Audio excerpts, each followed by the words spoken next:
Salam, 8-ci sinif kimi iş dəftərindən reaksiya sürətinin dəyişdirilməsi, qatılığın təsiri suallarına baxaq.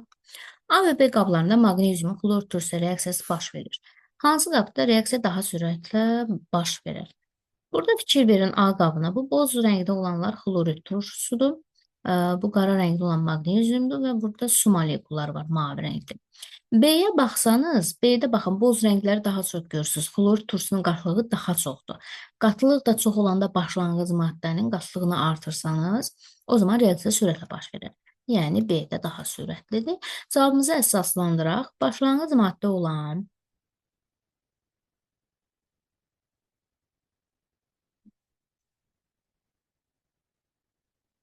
xlorid turşusunun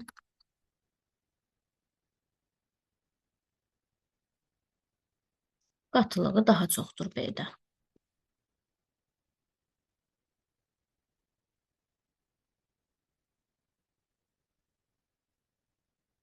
İkinci suala baxaq. Eyni kütləli və eyni ölçülü sink parçanın müxtəlif qatılıqlı xlor turşusu reaksiyasının qrafikləri verilir. Hansı reaksiyada istifadə edilən xlorid turşusu daha qatıdır cavabını əsaslandır. Gəlin, müəyyən bir zaman götürək və orada müqayisə aparaq. Məsələn, 30-cu saniyədə, baxın, 30-cu saniyədə nə görürsünüz? Belə deyək, lap düşsün 30 olsun. Bu mavi əyrinin, yəni birincinin sürəti daha azdır. Daha azdır deyəndə aeroda ayrılan hidrogenin həcmi 30-dur. Amma ki biz ikinci əyriyə baxsaq, qırmızı olana, burada artıq təxmin deyək 45-dir. Hidrogenin həcmi çoxdur.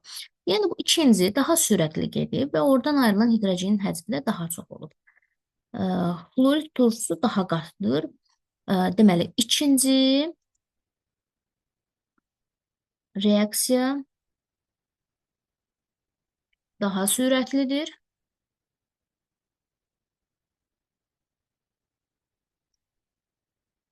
Deməli, orada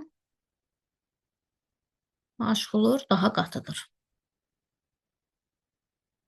Çünki qatılıq artaranda, bayaq dediyimiz kimi, reaksiya sürəti də artır. B-yə baxaq, aşağıdakı cədvəldə tamamla. Təcrübə 1-də hidrogenin həcmi bu zamanı verib. Sıfırda əlbəttə ki, bu hidrogen alınan maddadır da. Nə ilə deyirdi? Bu sink parça ilə. Baxın, sink parçası üstəgəl xlorid turşusu. Alınır sink xlor 2, üstəgəl H2. Gördüyünüz kimi hidrogen qazı əvvəldə olmuyor, sonradan ayrılır. Yəni bu saniyə sıfırda olanda hər ikisində sıfır olur. 20-ci saniyədə müqayisə edək. 20-də, birincidə, deməli 20-dir, 20 qutladır. Burada da təxmin deyək 38. Burada 20 deyək, burada 38 deyək. 40-da təxmini. Burada əslində siz dəftərinizə baxanda damalarla da saya bilərsiniz. Böyük ehtimal burada 5 dama var deyəsən, hə? Mən bunu 38 yazdım, amma ki, əslində orada da konkret görsənmir. Ona nisbətən də eləyə bilərsiniz. Deməli, burada neçə olub? Bu 38 deyək ona.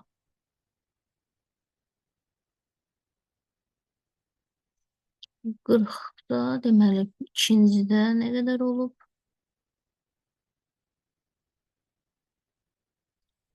Deməli, 2 artır bu. 2, 4, 6, 8, 2 arta gedir. Yazə bilərsiniz, bu hara düşür təxmini 54-ə. 60,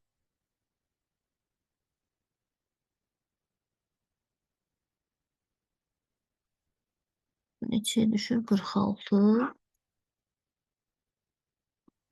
İkinciyə baxaq. Artıq 60-cı saniyədə dayanır. Bu 60 ilə 60-dır. 80-də 52. Göstərsə bu 80-də dayanıb. Yəni bu 60 yazır. 100 və 120-yə baxaq. 100. Biraz azdır.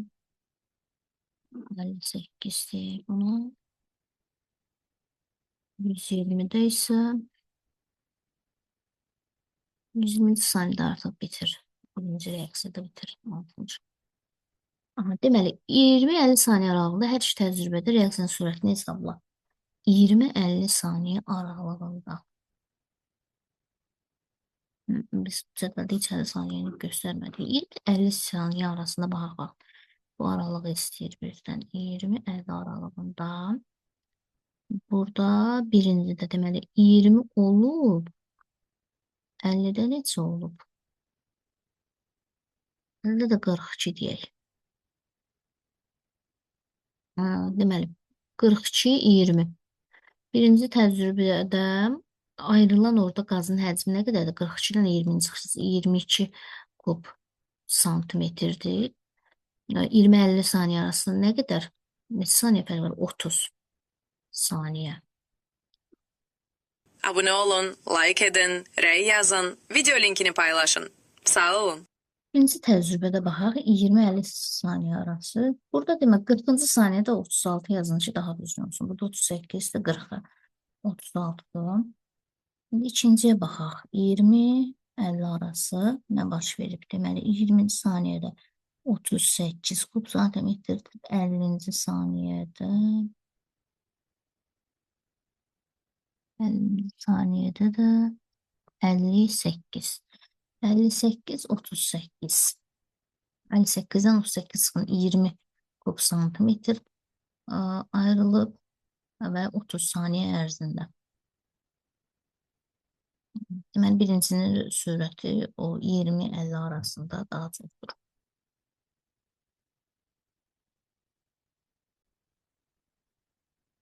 Düşünə bilərsiniz ki, buna səbəbi nədir axı? Birincidə sürət ikincisidən azdır. Çünki ikincidə artıq 60-cı saniyədə sürət, yəni reaksiya bitir, sürət sıfır olur da.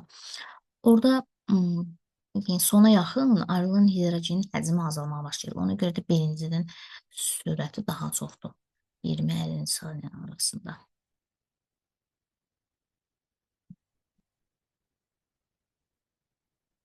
Reaksiyanın hər iki təcrübə üçün sürətlərin nisbətini hesabla. Gəlin baxaq. Birincinin sürətinə baxaq. Ümumi sürəti istəyir bizdən. Deməli, birincinin sürəti. Birinci reaksiya neçə saniyədə bitdi? 120-də 60 alındı. 60 kub santimetr böl 120 saniyə. Neçə edir bu? 2-də 1, yəni 0.5 kub santimetr böl saniyə. İkinci də bəs. Burada 60 saniyəyə 60 kub santimetr alınmışdır. Dedik 1 kub santimetr bölünsün saniyə. Hər iki təcrübə üçün sürətlərin nisbətini hesabla. Yəni, birincinin sürəti, ikincinin sürətini birinciyə bölsək, aydın məsələ ki, bu 2 dəfə olunacaq. Porşeni təsirlənmiş silindirdə amonyakın alınma reaksiyası aparılır. Porşeni tədricən sıxsaq, reaksiyanın sürəti necə dəyişir cavabını əsaslandırır. Deməli, 2 dənə sizin üçün burada şəkil çəkirəm. Bu bizim porşenimizdir. Burada da N2 və H2 qazlar var reaksiya edən. Və indi mən şəkil fərqli çəkirəm izah eləmək üçün. Amma belə nəzərdə tutun ki, siz bax, bu hissədəki həcm V-dir. İndi burada nə deyir? Porşeni tədricən sıxsaq. Yəni ki, bu porşeni üzü aşağı gətirin də. Bax ki, əvvəl V idi həcm. İndi nə qədər? 0.5 V olsun, həcm azalsın. Reaksiyanın sürəti necə dəyişir? Reaksiyanın sürəti artar. Sürət artır. Çünki molekulların bir-biri ilə toqquşma ehtimalı artır, reaksiya ehtimalı artır.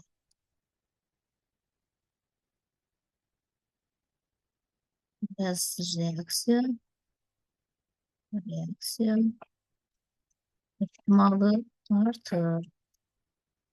Dördüncü sual, sonuncu sual. 10 qram kalsium karbonatın üzərinə 50 ml duru klor turşu dökdükdə kütle 30 saniyə ərzində 1 qram azalır. Eyni kütlədə kalsium karbonat, lakin 50 ml qatı klor turşu götürək isə kütlənin azalması 1 qramdan az yoxsa çox olur. Cavabını əsaslandır. Deməli, 10 qram götürmüşük, 50 ml duru klor turşudur. 30 saniyə ərzində azalıb. Eyni kütlədə kalsium karbonat götürürük. Lakin 50 ml qatı xlorid turşusu götürürük. Baxın, burada fərq qatı olmasındadır. Kütlənin azalması 1 qramdan az olur, yoxsa çox olacaq. Çox olacaq, çox olur. Çünki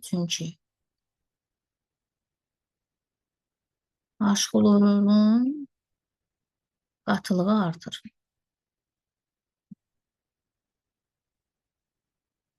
Belə, bu qədər sağ olun.